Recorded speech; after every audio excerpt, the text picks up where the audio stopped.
Hari ini kita akan bersama-sama merenungkan firman Tuhan dari Matius 14 ayat yang ke-22 sampai ayat yang ke-33. Tetapi sebelum kita membaca dan merenungkan firman Tuhan hari ini, terlebih dahulu kita akan bersatu di dalam doa. Mari kita bersatu dalam doa. Terima kasih Bapa, terima kasih Yesus buat kesempatan yang indah di mana Tuhan memberikan kami kesempatan yang baik untuk dapat mendengarkan firman Tuhan. Tuhan berikan kami pendengaran dan pikiran yang tertuju pada firman Tuhan, sehingga kami dapat mendengarkan firman-Mu dan melakukannya di dalam kehidupan kami. Di dalam nama Tuhan Yesus kami berdoa. Haleluya. Amin. Kita akan membuka Alkitab kita dari Matius pasal 14 ayat yang ke-22 sampai ayat yang ke-33. Demikianlah firman Tuhan. Matius pasal 14 ayat yang ke-22 sampai ayat yang ke-33. Sesudah itu Yesus segera memerintahkan murid-muridnya naik ke perahu dan mendahulunya ke seberang. Sementara itu ia menyuruh orang banyak pulang. Dan setelah orang banyak itu disuruhnya pulang, Yesus naik ke atas bukit untuk berdoa seorang diri. Ketika hari sudah malam, ia sendirian di situ. Perahu murid-muridnya sudah berapa mil jauhnya dari pantai dan diombang-ambingkan gelombang karena angin sakal. Kira-kira jam 3 malam, datanglah Yesus kepada mereka berjalan di atas air. Ketika murid-muridnya melihat dia berjalan di atas air, mereka terkejut dan berseru, "Itu hantu." Lalu berteriak-teriak karena takut. Tetapi segera Yesus berkata kepada mereka, "Tenanglah, aku ini, jangan takut." Lalu Petrus berseru dan menjawab dia, "Tuhan, apabila Engkau, suruhlah aku datang kepadamu berjalan di atas air."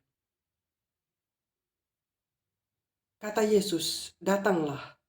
Maka Petrus turun dari perahu, berjalan di atas air mendapat Yesus.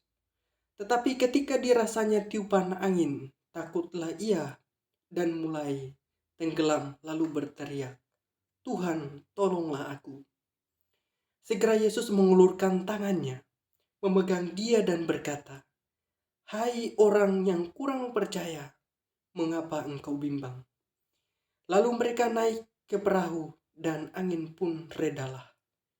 Dan orang-orang yang ada di perahu itu menyembah dia, katanya, "Sesungguhnya engkau anak Allah." Saudara-saudaraku, sahabat itu yang dikasihi oleh Tuhan, saya memberikan tema renungan hari ini, melihat pada Yesus. Sahabat itu yang dikasihi oleh Tuhan, ketika seseorang akan menyeberang sungai dengan menggunakan sebatang kayu, maka orang itu harus melihat ke seberang sungai itu. Ia tidak boleh melihat ke kanan atau ke kiri, supaya ia tidak jatuh dan terbawa arus sungai itu. Demikian juga kehidupan orang Kristen harus melihat pada Yesus.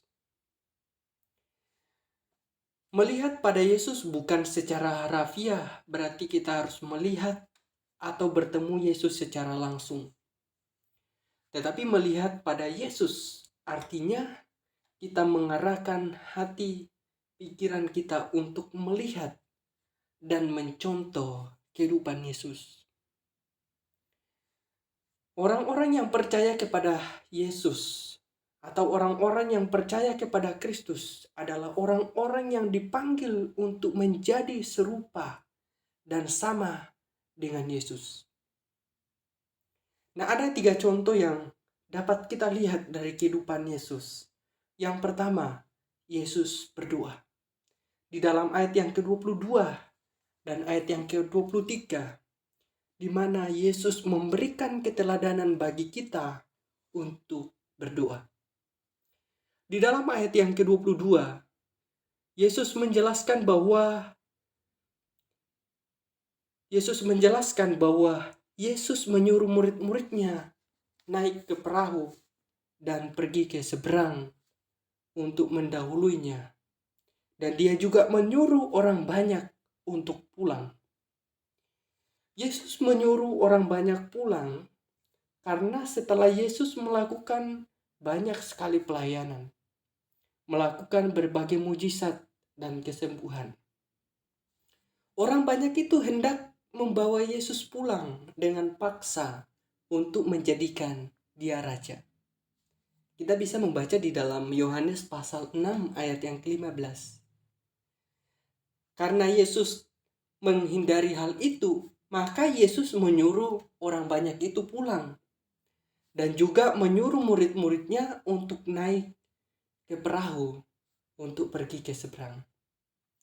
Nah, di dalam ayat yang ke-13 dikatakan bahwa setelah orang banyak itu pulang, Yesus naik ke bukit untuk berdoa seorang diri.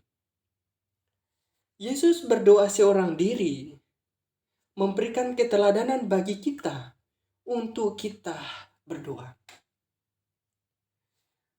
Meskipun ada banyak orang di situ, ada murid-muridnya yang bisa diajak untuk berdoa, untuk diajak berdoa bersama, tetapi Yesus memilih untuk berdoa seorang diri. Yesus berdoa seorang diri mengingatkan saya dan saudara bahwa berdoa itu adalah kebutuhan kita secara pribadi, bukan kebutuhan orang lain atau kebutuhan bersama. Tetapi berdoa adalah kebutuhan pribadi kita. Karena kebutuhan pribadi kita, maka berdoa itu seharusnya dilakukan setiap saat. Karena kita butuh karena kebutuhan pribadi kita, maka kita harus berdoa setiap saat. Kita butuh pertolongan, kita butuh hikmat, kita butuh kebijaksanaan. Kita butuhkan pertolongan, itu asalnya daripada Tuhan. Kita butuh hikmat, itu asalnya daripada Tuhan. Kita butuh kebijaksanaan, itu asalnya daripada Tuhan. Oleh karena itu, kita berdoa meminta kepada Tuhan. Oleh karena itu, Bapak Ibu dan sahabatku yang dikasihi oleh Tuhan, berdoa adalah kebutuhan pribadi kita. Setiap pribadi kita butuh untuk berdoa. Oleh karena itu, ketika kita berdoa, jangan hanya di gereja saja, tetapi di rumah dan di mana saja kita bisa berdoa. Dan Tuhan mendengarkan doa kita. Di dalam kehidupan sehari-hari kita pasti ada banyak tugas yang harus kita selesaikan. Ada banyak tanggung jawab yang harus kita kerjakan. Tetapi luangkanlah waktumu untuk berdoa. Sama seperti Yesus yang berdoa. Mari kita juga sebagai pengikut-pengikutnya, sebagai umat-umatnya untuk senantiasa berdoa. Dan poin yang kedua yang dapat kita lihat dari kehidupan Yesus adalah Yesus memperhatikan murid-muridnya. Di dalam ayat yang ke-25 sampai ayat yang ke-28, di situ menjelaskan bahwa Yesus memperhatikan murid-muridnya. Yesus memperhatikan murid-muridnya, yaitu murid-murid yang melakukan perintah Tuhan. Pada waktu itu Yesus menyuruh murid-muridnya untuk pergi ke seberang. Tetapi dalam perjalanan mereka berlayar, dalam perjalanan kehidupan mereka, dalam perjalanan mereka, waktu itu mereka diombang-ambingkan oleh gelombang angin sakal. Tapi Yesus tidak membiarkan mereka. Yesus datang kepada mereka. Murid-murid memang seringkali mengalami permasalahan, kesulitan, dan kesusahan. Tetapi Tuhan tidak pernah membiarkan mereka sampai binasa. Demikian juga kehidupan orang Kristen saat ini. Seringkali mengalami permasalahan, kesulitan, penderitaan, dan persoalan-persoalan hidup lainnya. Tetapi Tuhan tidak pernah membiarkan umat-umatnya sendirian. Tuhan tidak pernah membiarkan murid-muridnya sendirian, seorang diri. Dia senantiasa beserta dan memberikan kekuatan. Yesus datang ke dalam dunia ini. Dia rela mati di atas kayu salib, menunjukkan bahwa dia sungguh-sungguh mengasihi umatnya. Dia tidak ingin membiarkan umatnya sendirian dan jauh daripadanya.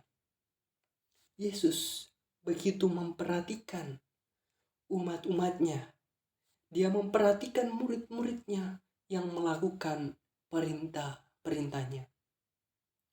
Melalui peristiwa ini kita dapat belajar bahwa masalah itu selalu ada. Kesulitan-kesulitan hidup pasti kita akan alami. Tetapi kita tidak perlu takut. Sebab Yesus yang kita ikuti. Sebab Yesus yang ada di dalam kehidupan kita. Dia adalah Yesus yang berkuasa atas segala-galanya. Dia bersama dengan kita.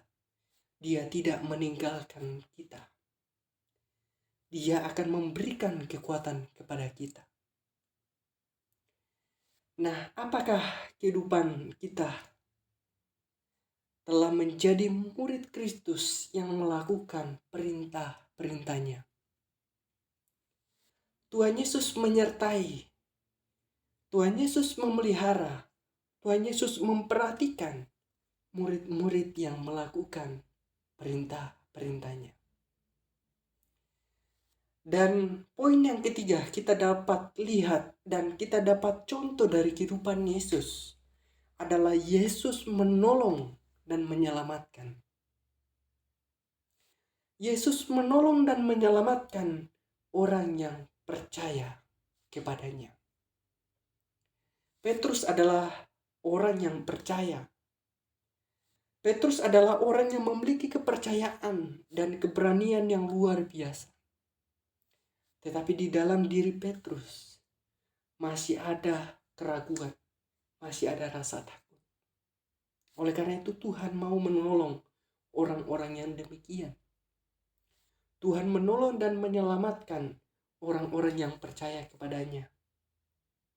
Dalam kesulitan apapun, dalam kesusahan apapun, Tuhan mau menolong dan menyelamatkan. Nah, orang percaya sama dengan kehidupan kita orang-orang yang percaya kepada Kristus. Tuhan pasti mau menolong dan mau menyelamatkan kehidupan kita. Sama seperti Petrus. Ketika Petrus takut, ketika Petrus tenggelam, lalu ia berteriak meminta tolong kepada Tuhan. Tuhan tidak diam.